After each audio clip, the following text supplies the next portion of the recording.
Hello everybody, welcome back to Fanblade. It's part 2 of the upgrades that I'm doing to my viola bass. We need to make a new bridge piece for it because the problems with this one are obvious and it has to go. It has to be replaced.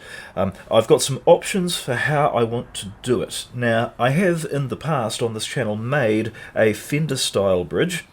This isn't it, this is just another one that I have floating around. This design is dead simple to make. There's, like you can see, it's very easy to make, as opposed to your actual tunematic bridge, which is not that. Oh, they can sit there. Which is not that easy to manufacture. The way this piece needs to be cast, and then you've got special proprietary screws in there, and it all is very difficult. What I'm going to have to do is a kind of a hybrid of the two. What I've actually got to make this out of is some 20 by 20 box section. So that's going to give me my two sides. That means that the screws, as they go through, can nest in on both sides and not wobble about. Like on this bridge here, these can move about. I've got some brass to make the saddles out of. This is 3mm. It's a hardened brass alloy. I'm not sure what the exact makeup is, but yeah, it's perfect for making bridge saddles. So the only real problem now is what the design's going to be, because I've got a couple of options. These saddles are 16mm, by the way. There is a little millimeter gap in between each one, and yeah, so basically 17mm string spacing, which is ideal. It plays beautifully. I really like that. It just feels right to me. What I'm going to have trouble with, though, if I'm going to try and make a bridge saddle like this one that can move back and forth, well, it's going to hit the adjustment screw there.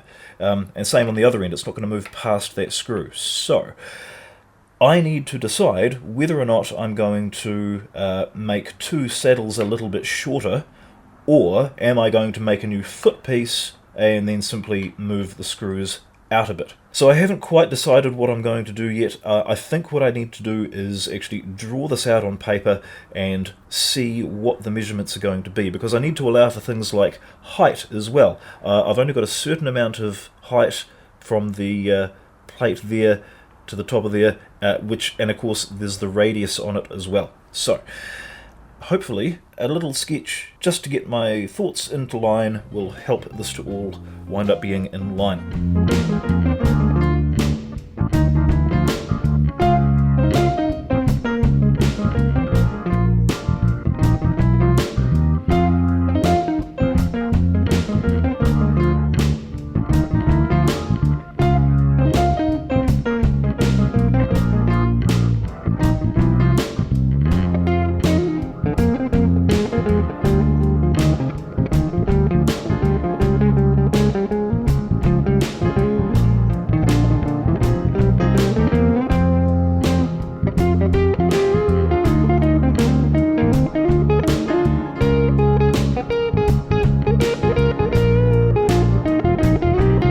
Okay, I've figured it out. I'm going to make the whole thing ever so slightly wider. In fact, it's going from 80mm to 92mm, and that is so that I can accommodate these two holes here on either side of the bridge saddles, so that effectively, as I've drawn these end bridge saddles will be able to come to there and be the same size as the rest of them, and these holes and the edges of the whole thing get shifted out another 12mm, 6mm aside, so it's not a huge difference. And being able to unscrew these directly from the wood, and I'll just pop a new hole 6mm to the left. Yeah, sweet. Right, let's cut metal.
Okay, so this is where we are at. I've got all these brass pieces cut, drilled and tapped, so they're well on their way to being finished.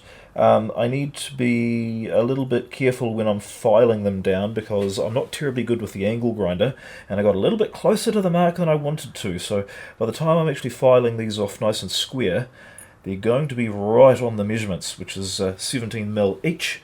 Currently the smallest of them is 17.5, so I don't have a lot of room to play. I have marked a line along here, and that is where we're going to sink some holes for the adjustment screws to go through, and then, as I say, just a spring on the inside to hold the saddles in place, and then literally cut it off just above the line there, because we want the strings to actually clear this side and clear that side. So really, this back plate here just needs to be high enough to for the screw to rest against, for the spring to hold it in place so that it can hold that where it's supposed to be, so it can hold the string up so that I can play Beatles covers. Yeah, right. Filing.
Okay, that is coming together nicely. I'm not going to win any prizes for Machinist of the Year, but that's, it's going to work. It's going to work nicely.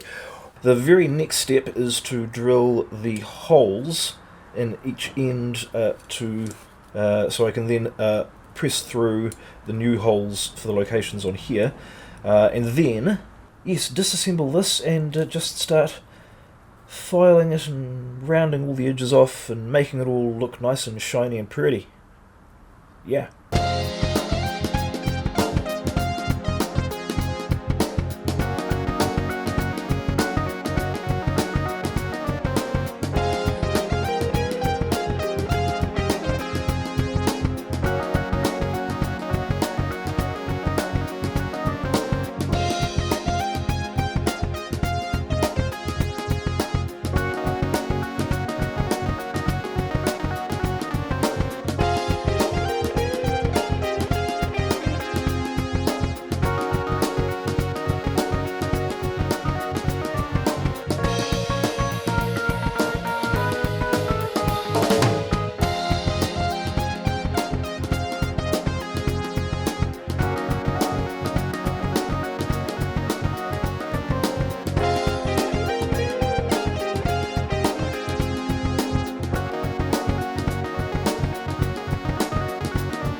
Alright, we're on the home stretch. This was sanded from 240 up to 800, and then I put it on the polishing wheel and it came up rather nice. This will be requiring some clear coat to stop it rusting. Anyway, onto the saddles. Now, these have some very, very sharp edges and some very, very sharp points. I've already cut a little bevel across the top. That's fine and good, but there's a wee burr around where I've drilled the holes, and yeah, I just want to take the very, very sharp edges off. Now, I'm going to do that very carefully because I don't have a lot of material to remove on here. Basically, I've got some 800 and some 1000, and I'm literally just going to rub them back and forth just to take off any rough bits, round off any sharp corners, make them nice and finger safe for putting on a guitar, and make them nice and shiny because it's pretty.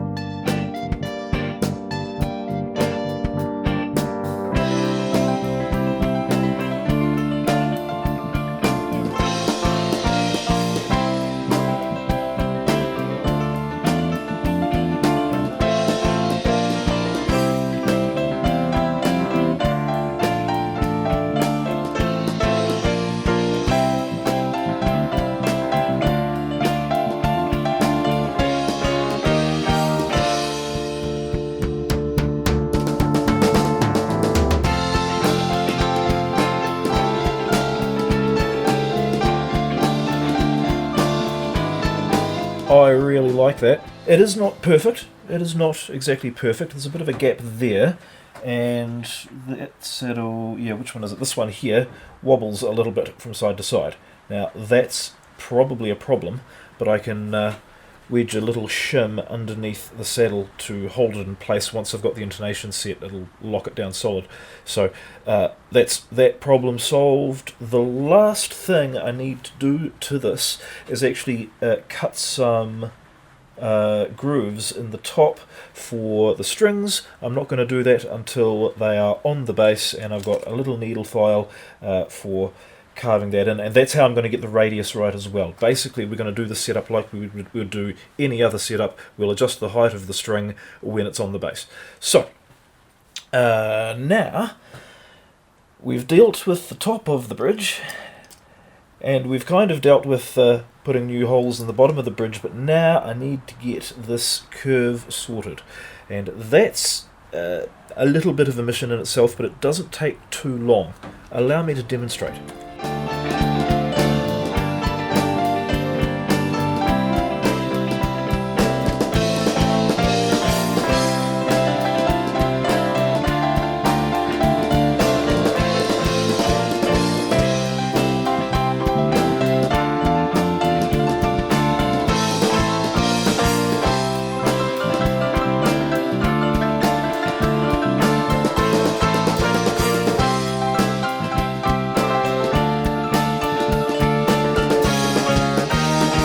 So what I've done is I've put down some paper to protect the entire top, then I've taped some sandpaper to that.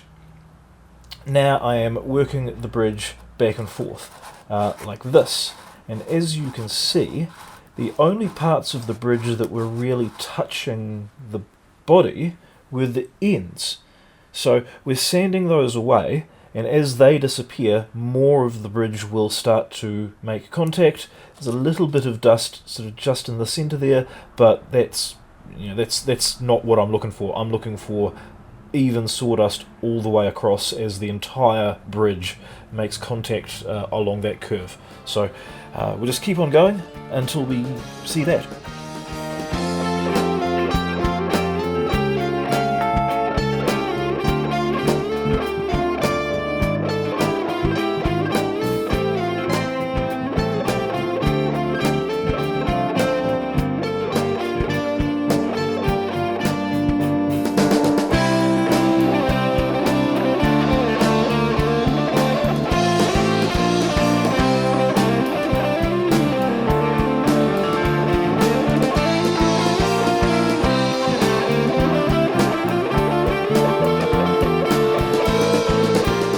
I think we're actually going to have to stop there just because, like, it's a significant improvement. We've got it most of the way across, but we're actually through to the new holes that I've drilled on the outer of the bridge there.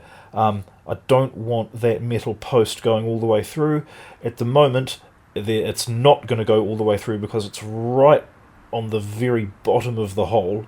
Like that small hole there is literally the tip of the drill bit that would have been poking through there, but the stud won't go through that little bit. So that's enough. I'm gonna stop there and consider that a vast improvement over what it was, and then put the thing together and play it. I might actually sand my dirty finger marks out of here though, because that didn't look too nice. Yeah, I might just go wash my hands completely actually. Yes.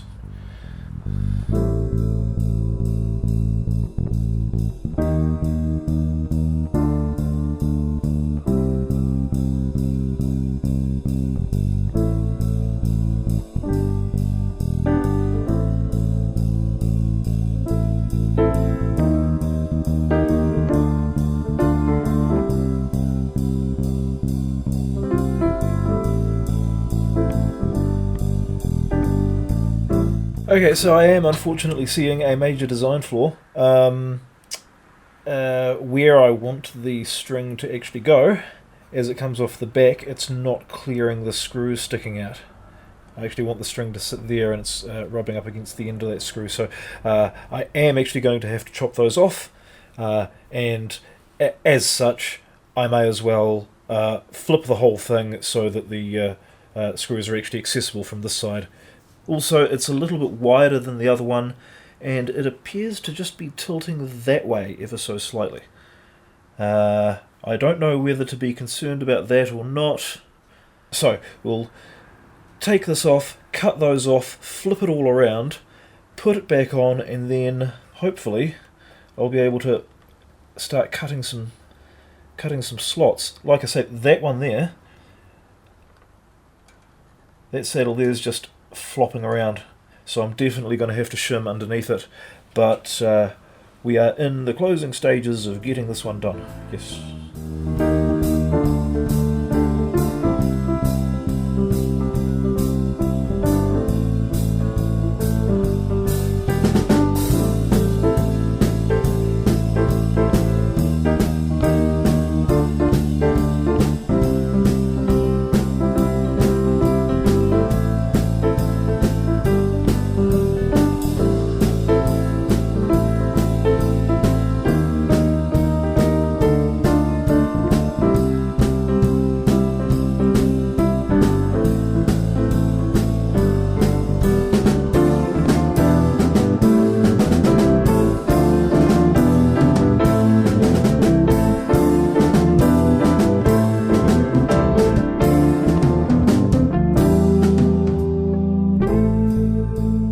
Okay, that is looking much better. It is sitting level. The like it looks more normal as well because the springs are on the right side. It's nicely balanced. I've put the slots in for string spacing. That looks good. The only thing I need to do now is raise the whole thing a little bit and then file a bit more out of these ones to match the radius. That's the last thing to do, and then I can finally set the intonation. Now, one design problem I've got is that when I want to raise the bridge, I can't actually reach the screws. Oh well, I gotta take some tension off the strings so I can actually lift the thing up and get under there. But we are getting into the finer points of the setup, and then we will play it. Yes.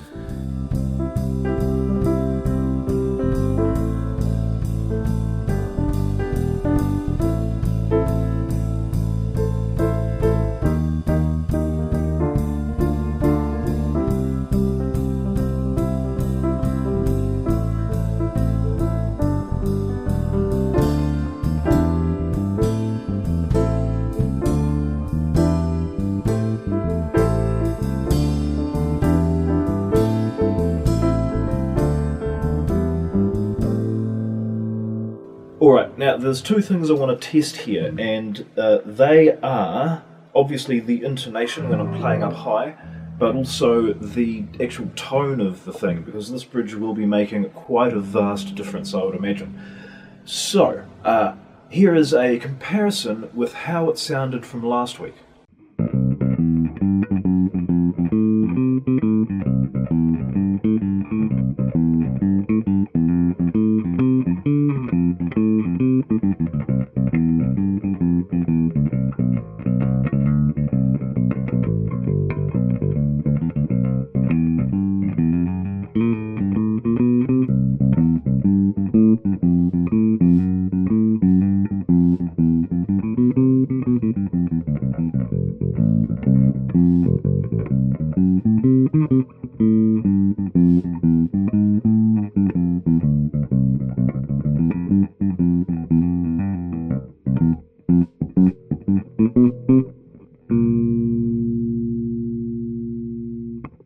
And now let's just try some octaves.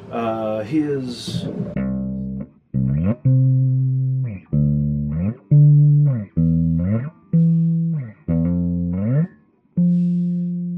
And it was the A string that was always the problem. So that's...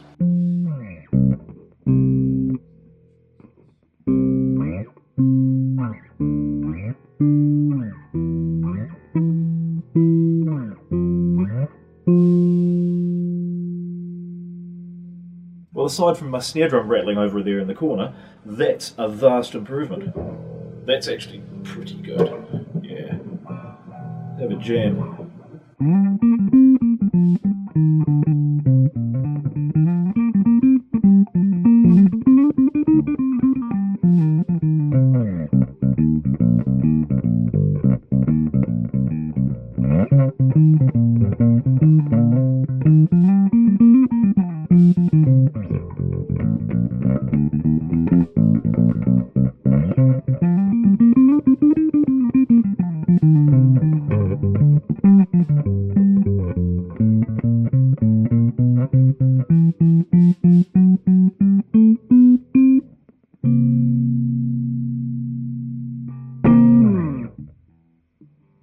Well, there you have it. That is the end of this video, I suppose. That's job done.